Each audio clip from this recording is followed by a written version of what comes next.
우리가 읽은 이 말씀, 오늘 이 시간은 예수님께 있어서 어쩌면 심리적으로 그리고 마음적으로 가장 마음이 아프고 그리고 슬픈 그런 순간이 아닐까 생각을 해봅니다. 예수님께는 사랑하는 제자들이 있었습니다. 그들은 아직 부족한 부분이 많고 배울 것이 많았지만 예수님은 그들을 있는 모습 그대로 사랑하고 아꼈습니다. 어쩌면 아직은 예수님께서 원하시는 만큼 성장하지는 못했지만 그럼에도 예수님은 그들을 인정하고 존중해 주었습니다. 인내하고 가르쳤습니다. 그렇게 예수님은 그들과 함께 했고 하나님에 대해서, 하나님의 뜻에 대해서 나누고 가르쳤습니다. 그런데 오늘 예수님께서 사랑하는 제자들이 예수님을 버리고 도망칩니다. 그리고 또 다른 제자는 예수님을 배반합니다. 그리고 그는 예수님을 말도 안 되는 헐값에 그분을 죽이려는 자들에게 팔아 넘깁니다. 그는 예수님에 대한 존경과 사랑을 가장해서 예수님을 반기는 것 같이 행동하며 예수님께 다가가 입을 맞추며 함께 온 자들에게 그들이 잡아야 할 대상이 누구인지 가르쳐 줍니다.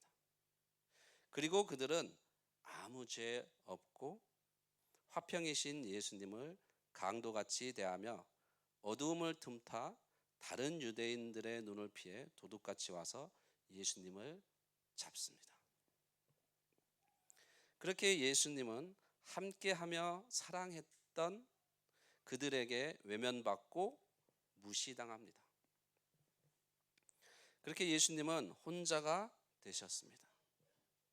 제자들은 그 순간 자기 목숨을 구하기 위해서, 살기 위해서 그동안 함께하며 존경하고 사랑했던, 믿고 의지하고 따랐던 자신들의 스승이자 목자이신 예수님을 버리고 떠났습니다.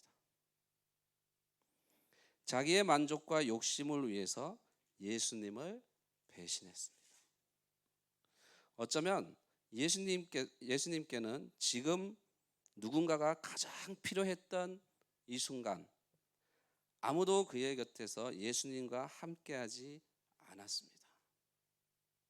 어쩌면 예수님께서도 많은 것을 바라지 않고 그냥 누군가가 옆에 함께 있어 주기만을, 그냥 이 상황을 함께 지켜주기만을 바랐을 것입니다.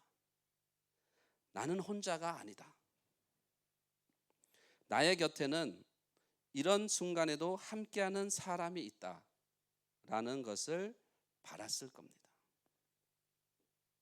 하지만 그 누구도 예수님과 함께하지 않았습니다. 그 누구도 예수님 곁을 지키지 않았습니다. 그들은 예수님보다 자기 목숨을, 자기 인생을 지키기로 결정했습니다. 그리고 예수님은 이 모든 일을 지켜만 보고 있으셨습니다.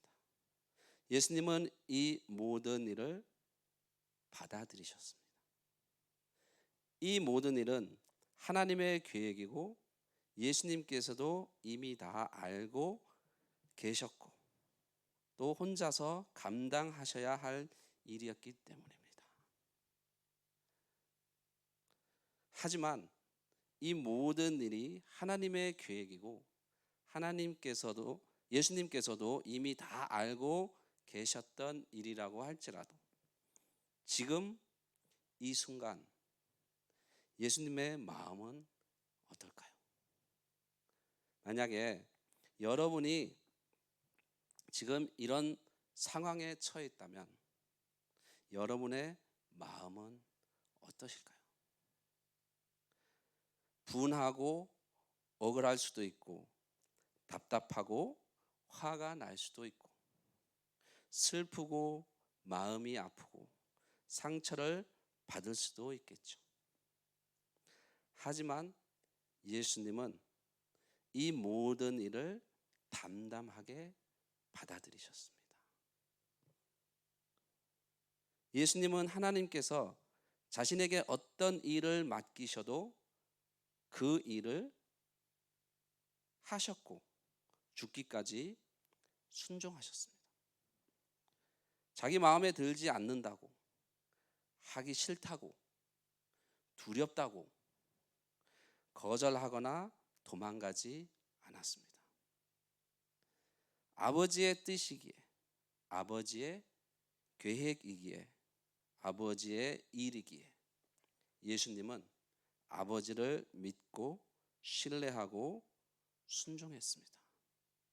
왜냐하면 예수님은 자신이 혼자가 아니라는 사실을 알고 있었기 때문입니다. 모두가 예수님을 버리고 떠났을지라도, 도망갔을지라도, 지금 이 순간 예수님이 혼자 그 자리에 홀로 서 있을지라도 예수님은 알고 있었습니다. 나는 혼자가 아니야. 그들이 모두 나를 버리고 떠나고 나 홀로 여기 서 있을지언정 나와 함께 하시는 분이 계셔. 그분이 바로 하나님 아버지라는 겁니다. 예수님은 그 사실을 알고 있었어요. 하나님께서 항상 함께 하심을 믿고 신뢰했기 때문입니다. 그래서 예수님은 요한복음 8장과 16장에서 이렇게 고백을 하십니다. 먼저 8장 29절 함께 보겠습니다. 나를 보내신 이가 나와 함께 하시도다. 나는 항상 그가 기뻐하시는 일을 행함으로 나를 혼자 두지 아니하셨느니라. 우리 요한복음 16장 32절 같이 읽어볼까요? 보라, 너희가 다 각각 제 곳으로 흩어지고 나를 혼자 둘 때가 오나니 벌써 왔도다. 그러나 내가 혼자 있는 것이 아니라 아버지께서 나와 함께 하시느니라. 그리고 하나님은 그런 예수님과 항상 함께 하셨습니다. 하나님께서는 예수님의 구속 사역을 위해서 예수님이 홀로 계신 지금 이 순간, 그리고 예수님께서 십자가에 못 박히시기까지 예수님을 위해서 아무것도 하지 않고 지켜만 볼 수밖에 없는 그런 상황에서도 예수님과 함께 하셨고 그를 혼자 두지 않으셨습니다. 그리고 하나님께서는 예수님을 이렇게 하셨습니다. 빌립보서 2장 9절로 11절의 말씀 우리 함께 읽어보겠습니다. 이러므로 하나님이 그를 지극히 높여 모든 이름 위에 뛰어난 이름을 주사 하늘에 있는 자들과 땅에 있는 자들과 땅 아래에 있는 자들로 모든 무릎을 예수의 이름에 꿇게 하시고 모든 입으로 예수 그리스도를 주라 시인하여 하나님 아버지께 영광을 돌리게 하셨느니라. 아멘. 우리는 오늘 이 예수님의 마음을 함께 생각하며 따라갔으면 좋겠습니다. 모두가 외면하고 떠나간 그 순간, 혼자가 되신 그 순간, 모든 것을 혼자 감당하고 부딪혀야 하는 이 순간, 외면당하고 버림받았다고 생각되어 아무도 곁에 없는 것처럼 보이는 이 시간, 예수님은 아무도 원망하지 않고 후회하지도 않고 오직 하나님 아버지만 바라보며 이 모든 상황을 담담하게 받아들였습니다. 여러분 어떠십니까? 여러분의 지금의 마음은 어떻습니까? 버림받았다고 생각했던 순간이 있습니까? 외면받았다고 생각되는 순간이 있었습니까? 아무도 나를 사랑하지 않는다. 그 누구도 나에게 관심이 없다. 그 누구도 나를 인정하지 않는다. 라고 생각했던 적이 있습니까? 그런 순간들이 있었습니까? 그런 때 여러분은 어떻게 하셨습니까? 그런 때 여러분은 누구를 원망하셨습니까? 자신을 원망했습니까? 아니면 다른 누군가를 원망했습니까? 아니면 하나님을 원망했습니까? 아니면 예수님을 원망했습니까? 예수님은 이 순간에도 그 모든 것을 담담하게 받아들였습니다. 물론 잠시 흔들리는 시간이 있었을지라도 하나님의 함께 하심을 믿었기에, 하나님의 약속을 믿었기에 예수님은 그 시간까지도 견디고 이길 수 있었습니다. 우리 또한 약속의 하나님을 믿고 나아가기를 원합니다.